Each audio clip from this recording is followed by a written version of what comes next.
আগে আপনাকে জানা দিবে বাল হুয়া কুরআনুম মাজিদ। আল্লাহু আকবার বলেন।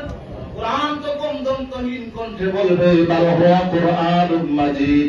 পৃথিবীবাসী শুনে নাও, আমার নাম হলো কোরআনে মাজিদ। জোরে বলুন সুবহানাল্লাহ।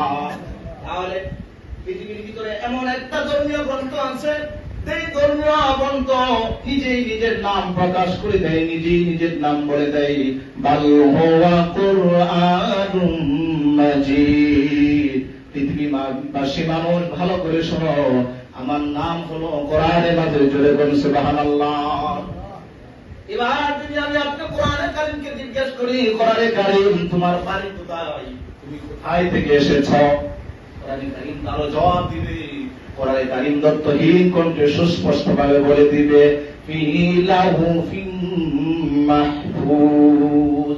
কোরআনে কারীমকে যদি আমি আপনাকে জিজ্ঞেস করি, ও কোরআন তোমার বাড়ি কোথায়, কোরআনে কারীম তাও আমাকে আপনাকে জবাব দিবে, কোরআনে কারীম বলবে ফি লাউহিম মাহফুজ। পৃথিবীবাসী মানুষ শোনো, আমি কোরআনের বাড়ি হলো লৌহে মাহফুজ। জোরে বলুন সুবহানাল্লাহ। কোরআনের বাড়ি কোথায়? লৌহে মাহফুজ। জবাব কে দেয়? কোরআনে কারীমে দেয়। সুবহানাল্লাহ। এমন শক্তিশালী বই আমরা আর পৃথিবীর কোনো মানুষ পায় না, শুধু ইসলাম ধর্মের অনুসারীরাই পেয়েছে।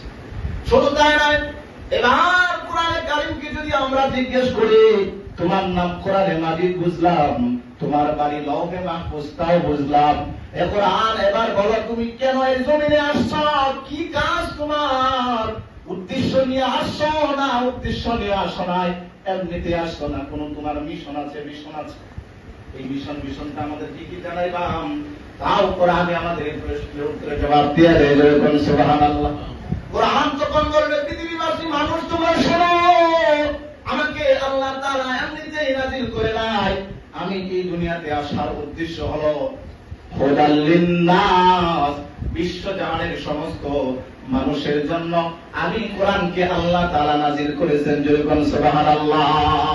এই কোরআনের ভিতরে বিশ্বজাহানের সমস্ত মানবতার মুক্তির পথ, এই কোরআন একমাত্র আল্লাহ তাআলার পক্ষ থেকে এসেছে, একমাত্র এই মানব জাতির কল্যাণের জন্য, মুক্তির জন্য। যেরকম সুবহানাল্লাহ। তাহলে কোরআনের নাম কি? কোরআনের নাম নিজেই কোরআন বলে দিয়েছে, বাল হুয়া কুরআনুম মাজিদ। কোরআনের নাম হলো কোরআনে মাজিদ। আর আপনি যদি তার বাড়ি সম্পর্কে জিজ্ঞেস করেন, কোরআন নিজেই বলে দেয় ফি লাউহিম মাহফুজ। বাড়ি হলো লৌহে মাহফুজ, নাম হলো কোরআন। বলে কেন আসছো? বলে আমি এসেছি হুদাল লিন্নাস, দুনিয়ার সমস্ত মানুষ যেন হেদায়েত পায়, আমি আল্লাহ তাআলা এই মিশন নিয়ে আমাকে অবতীর্ণ করেছেন। জোরে কন্যা সুবহানাল্লাহ। আপনি সারা পৃথিবীতে